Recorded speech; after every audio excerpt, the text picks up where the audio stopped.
Breaking news Telugu రాష్ట్రాల్లో సంచలనం సృష్టించిన మర్డర్ కేసు మీర్పేట మాధవి హత్య.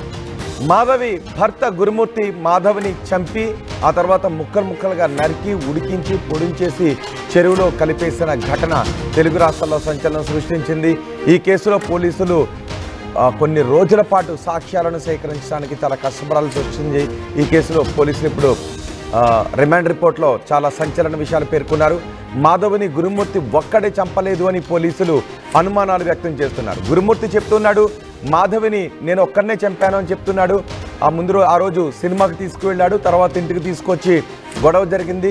గొడవ జరిగిన తర్వాత మాధవిని కొట్టాడు. మాధవి చనిపోయిన తర్వాత ముక్కలుగా నరికి ఆ తర్వాత బకెట్లో ఉడకబెట్టి కుక్కర్లో కూడా ఉడికించి ఆ తర్వాత పొడించేసి చెరువులో పడేశాను అని చెప్తున్నాడు గురుమూర్తి.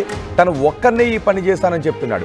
కానీ ఈ రిమాండ్ రిపోర్ట్లో పోలీసులు మాత్రం సంచలన విషయాలు చెప్తున్నారు. గురుమూర్తి ఒక్కడే చంపలేదు అనే అనుమానాలను పోలీసులు వ్యక్తం చేస్తున్నారు. గురుమూర్తికి మరో 3 సహాయం చేశారనే అనుమానాన్ని వ్యక్తం చేస్తున్నారు. గురుమూర్తికి సహాయం చేసిన వారిలో 2 మహిళలు కూడా ఉన్నారు అనే అనుమానాలను వ్యక్తం చేస్తున్నారు. రిమాండ్ రిపోర్ట్లో A1 గురుమూర్తి మరో 3 పేర్లు కూడా చేర్చారు. పరారీలో మిగతా 3 ఉన్నారు అని అందులో పేర్కొన్నారు. గురుమూర్తిని కస్టడీలోకి తీసుకుని మీర్పేట పోలీసులు విచారిస్తున్నారు. మా ప్రతినిధి దేవిక ఉన్నారు పూర్తి సమాచారం అందించడానికి.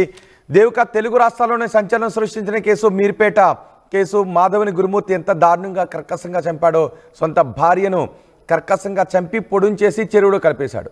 నేను ఒక్కరిని ఈ పని చేశానని గురుమూర్తి చెప్తున్నాడు. కానీ పోలీసులు మాత్రం మరికొంతమంది మీద అనుమానాలు వ్యక్తం చేస్తున్నారు. మరో 2 మహిళలు కూడా ఉన్నారు అని. సో ఆ దిశగా పోలీసులకు ఏమన్నా ఆధారాలు లభిస్తున్నాయా? సో ఈ 2 తెలుగు రాష్ట్రాల్లో కూడా మీర్పేట్ మర్డర్ కేసు అనేది సంచలనంగా మారిందని చెప్పొచ్చు. ఎందుకంటే హత్య చేసిన విధానం చూస్తే ప్రతి ఒక్కరికి కూడా వెన్నులో వణుకు పుట్టేలాగా ఉందని చెప్పొచ్చు. అంటే కేవలం పంచాయతీ పెట్టి పరువు తీసిందని ఒకే ఒక కారణంతో గురుమూర్తి తన భార్యను ఎలాగైనా చంపాలి అంటూ కూడా ముందుగానే స్కెచ్ వేసుకోవడం జరిగింది. తను ఏ విధంగా అయితే స్కెచ్ వేశాడో ఆ స్కెచ్ లో భాగంగానే 15వ తారీఖు తన చెల్లెలి ఇంటికి వీళ్ళందరూ కూడా కలిసి వెళ్ళడం జరిగింది. అంటే వెంకట మాధవి, గురుమూర్తి అలాగే 2 పిల్లల్ని తీసుకొని కూడా అక్కడికి వెళ్ళడం జరిగింది. అక్కడ పిల్లల్ని వదిలేసి మళ్ళీ 15వ తారీఖు ఇంటికి రావడం జరిగింది. ఇంటికి వచ్చాక ఎందుకు మా ఇంటికి పంపించట్లేదు అంటూ కూడా వెంకట మాధవి ప్రశ్నించినప్పటికీ కూడా అతను మాత్రం నేను పంపించను, నువ్వు ఎలాగైనా సరే ఇక్కడే ఉండాలి అంటూ కూడా తన మీద సీరియస్ అవ్వడం జరిగింది. పక్కా ప్లాన్ తోనే తన గోడకేసి గుద్ది గొంతు నులిమేసి చనిపోయిన తర్వాత ఇంకొకటి ఇక్కడ పోలీసులు సంచలన విషయాలు అయితే రిమాండ్ దాంట్లో అయితే రాశారని చెప్పొచ్చు. ఎందుకంటే రోహిత్, చనిపోయిన తర్వాత మాధవి మృతదేహం దగ్గర డాన్సులు వేసినట్టుగా కూడా పోలీసులు చెప్పడం జరుగుతుంది. అదే విధంగా వెంటనే తను చనిపోయిన తర్వాత ఆ మృతదేహాన్ని ముక్కలుగా చేసి కొన్ని భాగాలని కుక్కర్ లో అలాగే హీటర్ లో ఉడికించి ఎటువంటి అనుమానం రాకుండా తను ఎలాగైతే పక్కా ప్లాన్ తో వేసుకున్నాడు. అంటే అతని వృత్తి రీత్యా కూడా చూసుకుంటే అతను 15 సంవత్సరాలు ఆర్మీలో పనిచేశాడు కాబట్టి ఆ ఎక్స్పీరియన్స్ అంతా కూడా ఇక్కడ ఉపయోగించాడు అంటూ కూడా పోలీసులు చెప్పడం జరుగుతుంది. తను ఏ విధంగా అయితే స్కెచ్ వేశాడో అదే విధంగా ముందుగానే ప్లాన్ ప్రకారం తెచ్చుకున్న మొద్దు అలాగే పెద్ద హీటర్ బకెట్ అలాగే కుక్కర్ కడాయి ఇవన్నిటిని కూడా పోలీసులు స్వాధీనం చేసుకోవడం జరిగింది. అదే విధంగా దాంట్లో అతి దారుణంగా తన అంటే 13 ఏళ్లు కాపురం చేసి 2 పిల్లల్ని అంటే తన వంశాన్ని పెంచింది అన్న ఇంగిత జ్ఞానం కూడా లేకుండా తన భార్యను అతి కిరాతకంగా చంపడం జరిగింది. చంపిన తర్వాత బాడీ పార్ట్స్ ఎక్కడ దొరకకుండా కొన్ని దగ్గరలో ఉన్న పెద్ద చెరువు. వీళ్ళెవరు ఇందులో A2, A3, A4 కిరణ్ అని పేరు కనిపిస్తోంది. ఇలా మిగిలిన 3 కూడా ఎవరు, వాళ్ళు ఎక్కడున్నట్టుగా తెలుస్తోంది?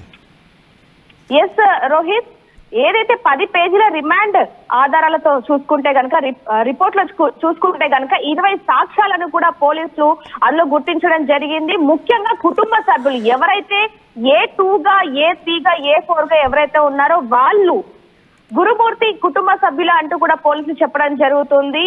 సోదరి సుజాత అలాగే తల్లి లక్ష్మమ్మ అలాగే సోదరుడు కిరణ్ వీళ్ళు ఎవరైతే ఉన్నారో వీళ్ళందరూ కూడా గురుమూర్తి కుటుంబ సభ్యులు అన్నట్టు కూడా చెప్తున్నారు. ఎందుకంటే ఇదంతా చేయడానికి 3వ వ్యక్తి ఎవరు లేరంటూ కూడా గురుమూర్తి పోలీసుల ముందు ఒప్పుకున్నప్పటికీ కూడా కానీ ఇతనికి సహాయం చేసింది మాత్రం తల్లి సుబ్బ లక్ష్మమ్మ, అలాగే సోదరుడు కిరణ్, అలాగే వాళ్ళ సోదరి సుజాత వీళ్ళ హస్తం ఉంది అంటూ కూడా పోలీసులు చెప్పడం జరుగుతుంది. ఇన్వెస్టిగేషన్ లో కూడా వాళ్ళు ఉన్నట్టుగా కూడా పోలీసులు నిర్ధారించారు. అదే విధంగా ఏవైతే హత్యకు సంబంధించిన వస్తువులు ఏవైతే ఉన్నాయో బకెట్, హీటర్, కడాయి, మొద్దు, అలాగే ఫినైల్ అదంతా క్లీన్ చేయడానికి సంబంధించిన బట్టలు ఏవైతే ఉన్నాయో వాటిని కూడా పోలీసులు సాక్ష్యాలుగా తీసుకొని కోర్టులో అయితే చూపించబోతున్నారు. మరి దీనికి సంబంధించి వచ్చే నెల మార్చిలో దీనికి సంబంధించి ఎలాంటి తీర్పు వస్తుంది అనేది కూడా చూసే ప్రయత్నం కూడా చూడాల్సిందని చెప్పొచ్చు రోహిత్.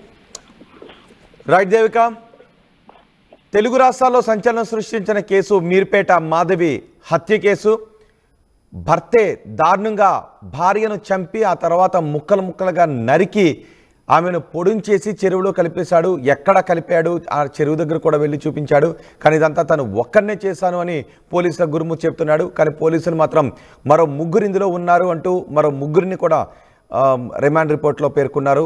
A1 గురుమూర్తి అయితే A2, A3, A4 మరో ముగ్గురు ఉన్నారు. వారు ప్రస్తుతం పరారీలో ఉన్నారని చెప్తున్నారు. మీరు ఆ కాపీని కూడా ఆర్టీవీ స్క్రీన్ పైన చూడొచ్చు. ఇందులో A1 గురుమూర్తి, A2, A3, A4 మరో ముగ్గురు పేర్లు కూడా మనకి అక్కడ కనిపిస్తున్నాయి. ఆ ముగ్గురిని కూడా పోలీసులు అరెస్ట్ చేసి విచారిస్తే ఇంకా చాలా విషయాల వెలుగులోకి వచ్చే అవకాశం ఉంటుంది అని పోలీసులు భావిస్తూ ఉన్నారు. గురుమూర్తిని ప్రస్తుతం కస్టడీలోకి తీసుకున్న పోలీసులు విచారిస్తున్నారు. చూద్దాం మరి ఆ ముగ్గురు దొరికితే ఇంకెటువంటి విషయాలు వెలుగులోకి వస్తాయో. ఆర్టీవీ యాప్ వార్తల్ని క్షణాల్లో చదివే అవకాశం ఉంటుంది. ఒక న్యూస్ పేపర్, ఒక టెలివిజన్ ఛానల్ మీ చేతుల్లో ఎప్పుడూ ఉంటాయి.